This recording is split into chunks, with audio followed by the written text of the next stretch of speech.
Hello and welcome to Change is Good. If you see what I see, that is a $1,000 bag of quarters. Let's tear into it. The pile has been created. We're going to be looking for silver, West Points, proofs, foreign coins, die cracks, die chips, die clashes, double dies, anything worth more than face value. I'll be back at the end of the hunt with a recap of the finds. All right, the bag is done. Here are the finds that you don't need to scope to see. One 1945S silver quarter, mintage of 17 million, pretty low. One West Point, it's a 2020, you can tell by the V75 privy mark. This one is the most common one you can find around here, the American Samoa back quarter. It's in really good condition though. It'd grade at least a 64 to 65. And one proof, 1979, my birth year. All right, I'll be back in a moment with some finds on the scope, and I've got a doozy to show you. Up first is a 2015 Homestead, Nebraska quarter from Philadelphia. If you look here on the roof on the left, you'll see a nice little die chip right here.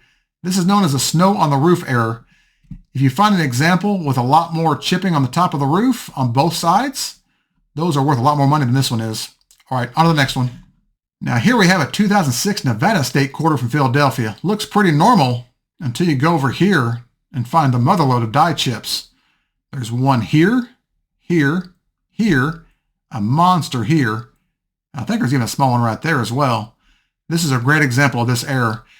It has a nickname, but I'll let you look it up for yourselves. On to the next example. Speaking of die chips, here's a 2020 Weir Farm, Connecticut quarter from Philadelphia. If you look right here by the tree, there's a massive die chip right here on top of the roof. And another one right here below is the painter's elbow. This is the first example I ever found with die chipping in both areas. All right, let's go to some varieties. Here we have a 2008 Oklahoma State quarter from Philadelphia. If you look right in here by the ear, you'll see a doubled earlobe. This is DDO number 1 on Variety Vista. I love finding these. Let's go to the next one. Here's one I don't think I've shown before on this channel. It's a 2001 North Carolina State quarter from Philadelphia. I'm going to turn the coin this direction to show you right here behind the ear. In this area, I'm going to tilt it and look in that area right there. See those hairlines? There should be 2 extra lines of hair behind the ear. This is DDO number 1 on Variety Vista. It's hard to find it sometimes when they're worn, but this one is definitely not so worn that I couldn't see it.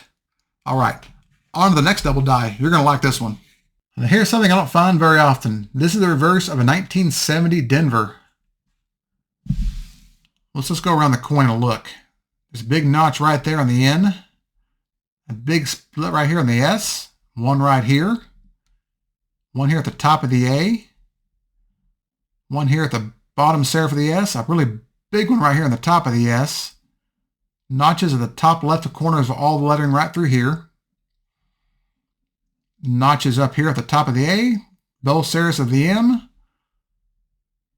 Top of this A as well. It goes all the way around the coin. We got a nice little split right here on the bottom of the R. Notches here on the E. Another split right here. Notch right here.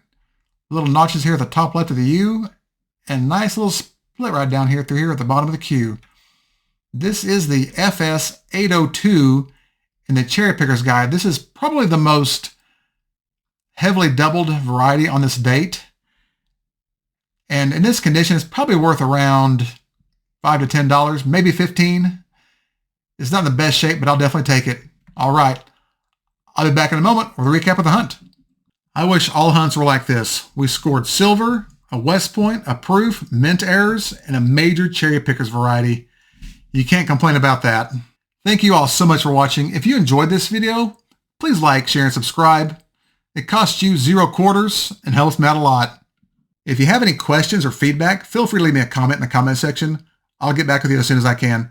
Thank you all again, and I'll see you all soon on the next hunt.